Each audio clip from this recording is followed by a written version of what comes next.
La princesse Elisabeth était en voyage officiel en Afrique du Sud avec sa sœur et ses parents.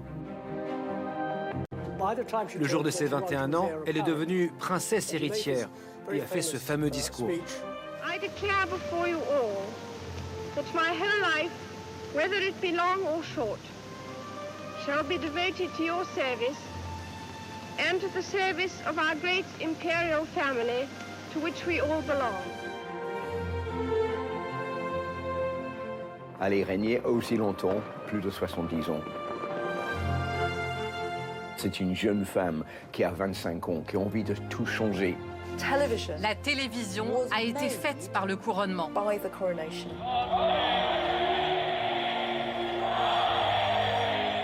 La reine a dit « Je suis le chef du Commonwealth. J'y vais, un point c'est tout ». Ça a choqué le monde entier de voir une femme blanche danser avec un homme noir.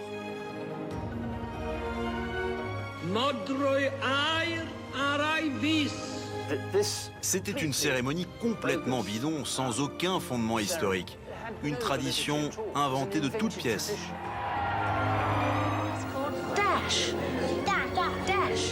Cette image, elle est en décalage avec ce qui se passe dans le pays.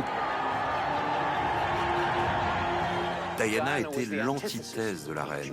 Elle était tout le contraire. Et la reine a été crucifiée dans les médias.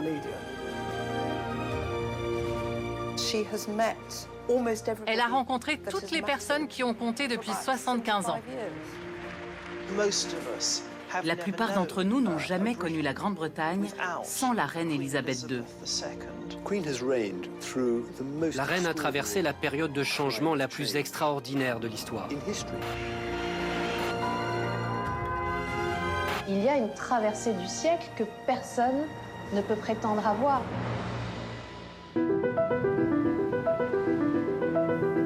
J'invite tous les Français. I have a dream. That's one small step for man. You must not succeed. We did it!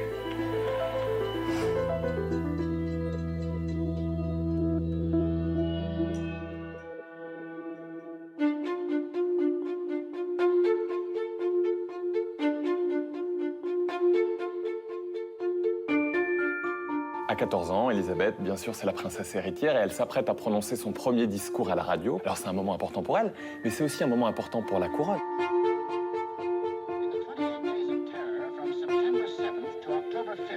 The Nazis dropped 50 million pounds of bombs on the city, killed 7,000 helpless civilians.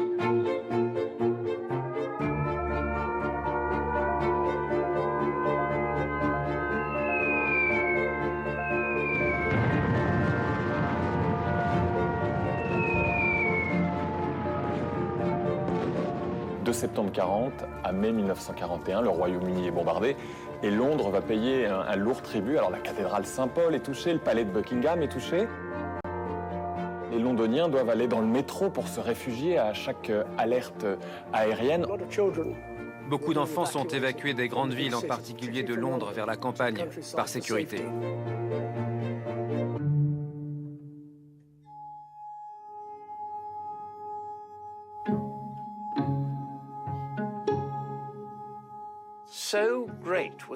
Il fallait absolument mobiliser l'opinion, impliquer aussi l'Amérique dans la guerre, parce que Churchill pensait que c'était la seule manière de vaincre les nazis. Et on a pensé que ce serait une bonne idée qu'Elisabeth s'adresse elle-même, en tant que jeune fille, aux enfants du Royaume-Uni, dans une émission pour enfants.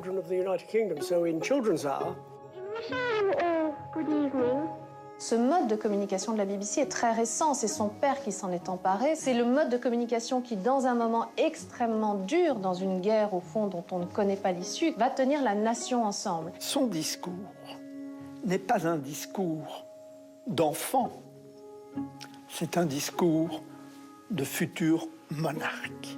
Thousands of you in this country have had to leave your homes and be separated from your fathers and mothers.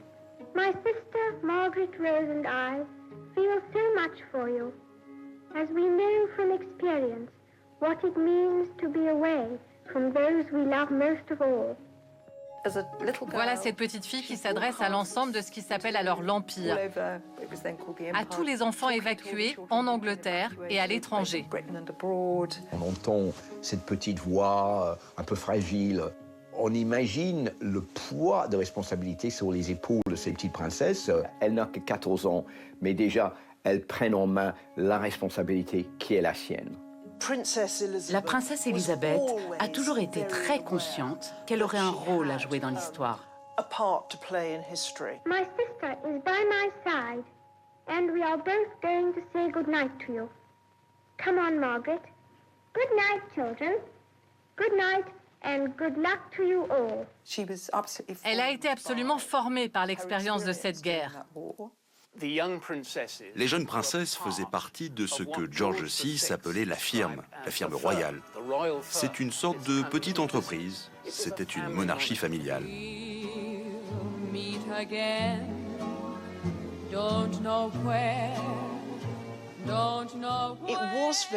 Il était très important de montrer la famille royale comme une famille parmi d'autres, à la tête de la nation certes, mais se joignant comme tout le monde à l'effort de guerre. Il était très important de les montrer, de les dépeindre comme souffrant les mêmes peines et les mêmes épreuves. Elisabeth a appris très vite pendant la guerre l'importance de la communication avec le peuple et l'importance d'être omniprésent auprès du peuple. À 18 ans, elle s'engage même concrètement, physiquement, puisqu'elle rejoint l'armée britannique. Alors elle a dû convaincre son père et c'était pas gagné, mais elle porte l'uniforme et elle est la première femme de la famille royale à porter cet uniforme à temps plein. Elle est devenue chauffeuse de camion et mécanicienne. Il fallait qu'elle sache réparer une voiture, démonter une roue, gonfler un pneu, conduire. Elle n'a jamais passé son permis, mais elle est une excellente conductrice.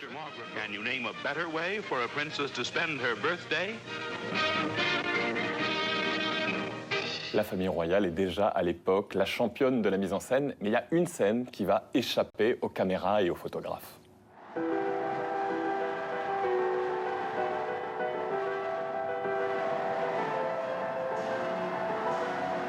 Greater crowds surge around the palace railings as onto the balcony come the royal family, accompanied by our Prime Minister himself.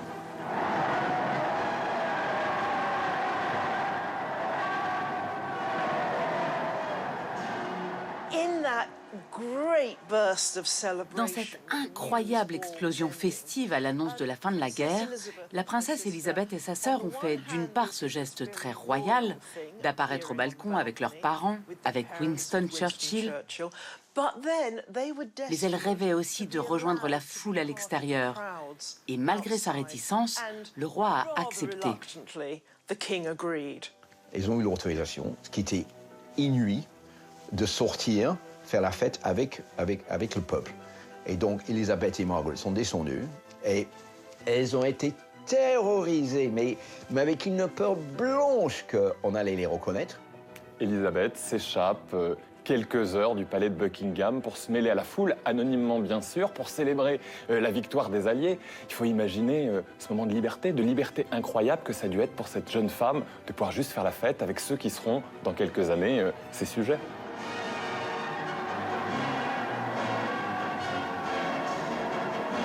Victory Day changes to Victory Night, and the darkening skies over London are lit by the joyous lights of peace.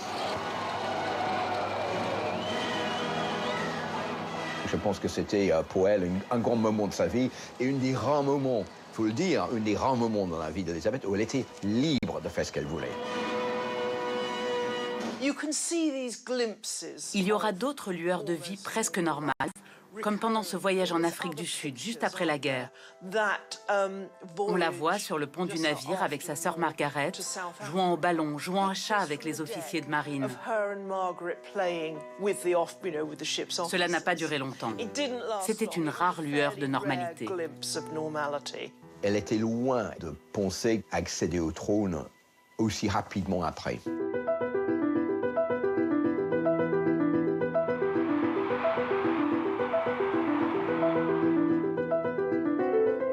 The infant Prince Charles now occupies a very rare place in the nation's heart.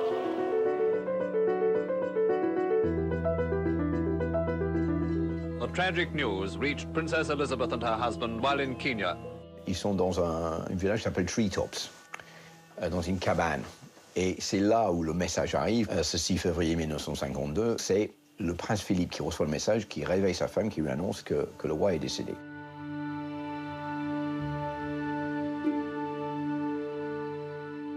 C'était inattendu, la mort du roi, qui était pourtant très malade. Il avait un cancer et on lui avait retiré un poumon. C'était une famille très soudée, avec Margaret et Elizabeth, et ensuite les deux parents. Et souvent, ils se décrivaient comme nous quatre. Nous quatre, on est solidaires, on est ensemble, il faut qu'on soit toujours ensemble.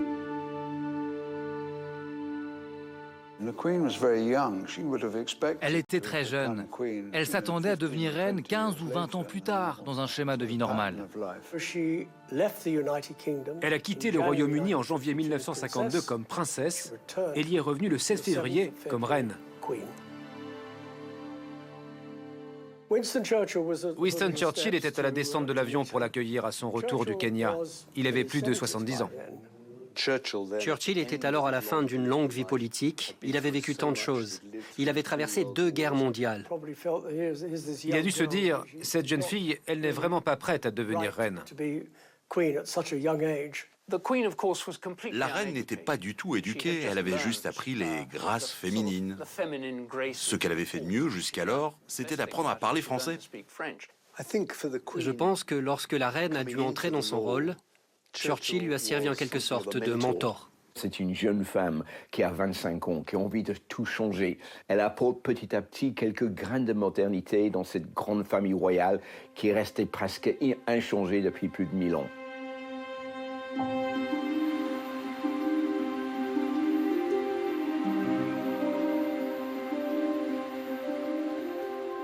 C'était la première fois que je regardais la télévision. Beaucoup de Britanniques n'avaient jamais vu la télévision. J'en faisais partie. Nous sommes allés chez des amis qui avaient une télévision. Nous avions tous contribué à l'acheter. Tout le monde se précipitait pour acheter des téléviseurs. On avait installé des téléviseurs dans les mairies, dans les écoles. Nous sommes allés chez des voisins. Et même s'il n'y avait alors pas beaucoup de postes de télé, beaucoup de gens en ont acheté. Et tout le monde a regardé.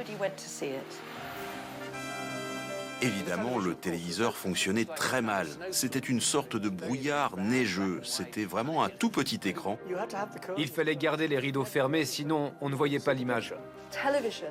La télévision a été faite par le couronnement. C'était l'avènement de la télévision. Nearly 27 million people in the United Kingdom will watch the events unfold on television. This is the first time a coronation service has ever been televised. The coronation is of world interest, so television cameras are positioned all around the route to ensure that as many people as possible get to see this historic event unfold. Churchill était contre, l'Église était contre. Toute la vieille garde, l'establishment du palais, la reine-mère, tous disaient « Cela ne s'est jamais fait, c'est un outrage ». Il y avait un énorme débat, parce qu'au cœur du couronnement, il y a une part de mystère. Ce moment de l'onction sacrée. C'est incroyablement ancien. Ça doit être un moment mystique, mais si les caméras le filmaient, cela en détruirait le mystère. Le prince Philippe était, lui, très favorable à la retransmission. Et il a convaincu la reine de dire à Churchill que ce serait télévisé.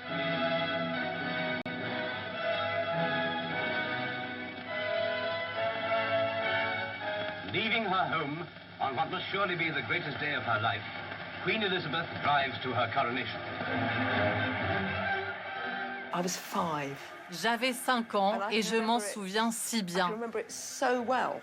Vous étiez emportés, vous y étiez, vous en faisiez partie.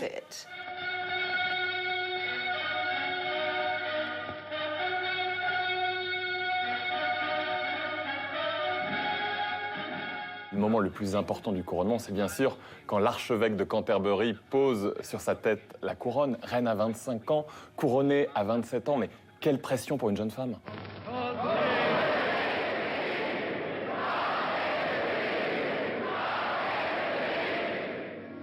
Among the lay lords, the first to declare himself is her own husband, Philip, Duke of Edinburgh.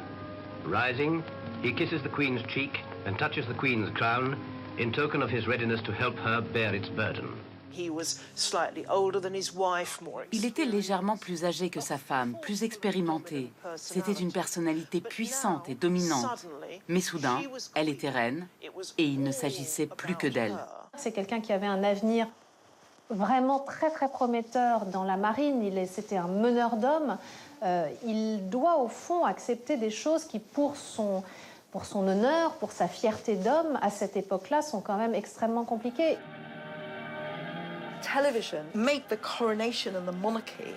La télévision a rendu la monarchie tellement vivante dans nos esprits. Elle l'a ancrée dans la conscience des gens. C'était une transformation dans l'appréhension des masses. Elle pouvait désormais voir ce qu'il se passait, alors qu'avant, elle ne l'entendait qu'à la radio. Et puis, il y a un film tourné en 16 mm en couleur, dont les bobines de film développées à grande vitesse partiront le soir même pour le Canada et l'Australie. Et l'ensemble sera ensuite projeté dans des cinémas du monde entier comme un spectacle. 250 millions de sujets ont pu, parfois pour la toute première fois, voir leur reine. Dans tout le Commonwealth, même dans les pays qui l'ont reconnue comme chef d'État, on n'avait jamais eu la chance de la voir, de s'approcher d'aussi près. À partir de ce moment-là, Élisabeth II a réussi un pari extraordinaire. Elle est devenue la reine de l'image. Son image, bien sûr, elle sait s'en servir et elle va l'utiliser en 1961 pour sauver le Commonwealth. Marilyn Monroe herself. Queen Elizabeth and Prince Philip proudly introduced Prince Andrew.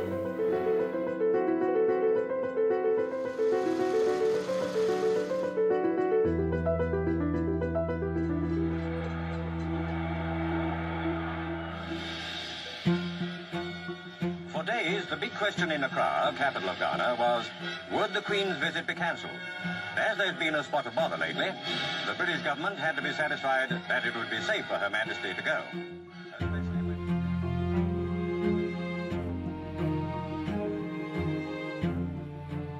La grande question du moment était, la reine ira-t-elle au Ghana? Le gouvernement de l'époque ne souhaitait pas que la reine s'y rende. Cela risquait d'être trop tendu. C'était le premier État d'Afrique noire à avoir conquis son indépendance en 1957. Et en 1960, Nkrumah, le grand libérateur du Ghana, était devenu une sorte de dictateur. Le Ghana était courtisé par l'Union soviétique, comme le reste de l'Afrique. Le Commonwealth est pour elle le cœur de sa mission, de son héritage en quelque sorte. L'Empire a disparu, c'est le sens de l'histoire. Et on l'a remplacé par le Commonwealth, cette communauté des nations qui compte 54 États membres. La reine est chef d'État de 15 d'entre eux. Elle a toujours voulu préserver le Commonwealth, coûte que coûte.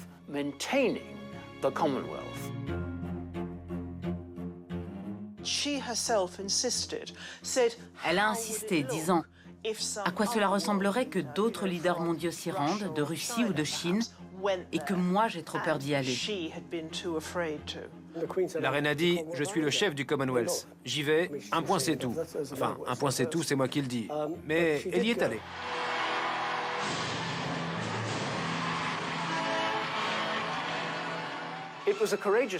C'était courageux de sa part de s'y rendre. Mais c'était dans l'intérêt de préserver la position de l'Angleterre sur l'échiquier mondial. Elle sent que c'est un domaine dans lequel elle peut agir comme personne d'autre. Que c'est là le véritable cadeau qu'elle peut apporter à la monarchie. Elle comprend très vite la situation. Et elle sait aussi faire le nécessaire pour contourner une situation à son avantage. Parce qu'on la pense distante, froide. C'est vrai qu'elle peut l'être, mais quand il faut qu'elle réagisse pour régler un problème ou protéger la couronne, elle fait ce qu'il faut. One of the great features of any family association is that it is not based upon some rigid creed or set of rules. It derives its strength from the respect and affection which the members have for each other. I think it is of the greatest importance that we should remember this within the Commonwealth family. Elle a fait quelque chose qu'elle n'avait jamais fait auparavant et qu'elle n'a plus jamais fait depuis. Il y avait un bal et elle a dansé avec Kwame Nkrumah.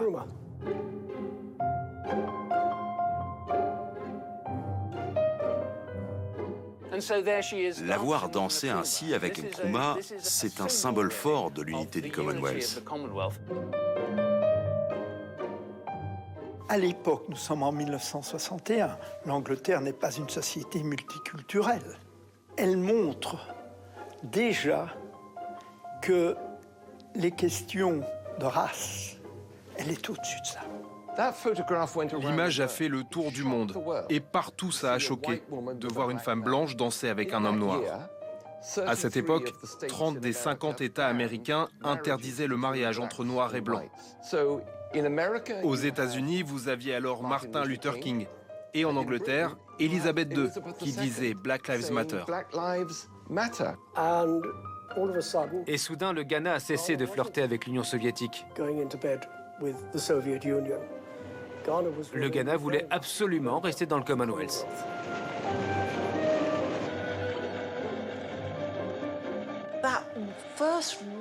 Mais cette première vague d'adulation dans laquelle Élisabeth est montée sur le trône ne pouvait bien sûr pas durer éternellement.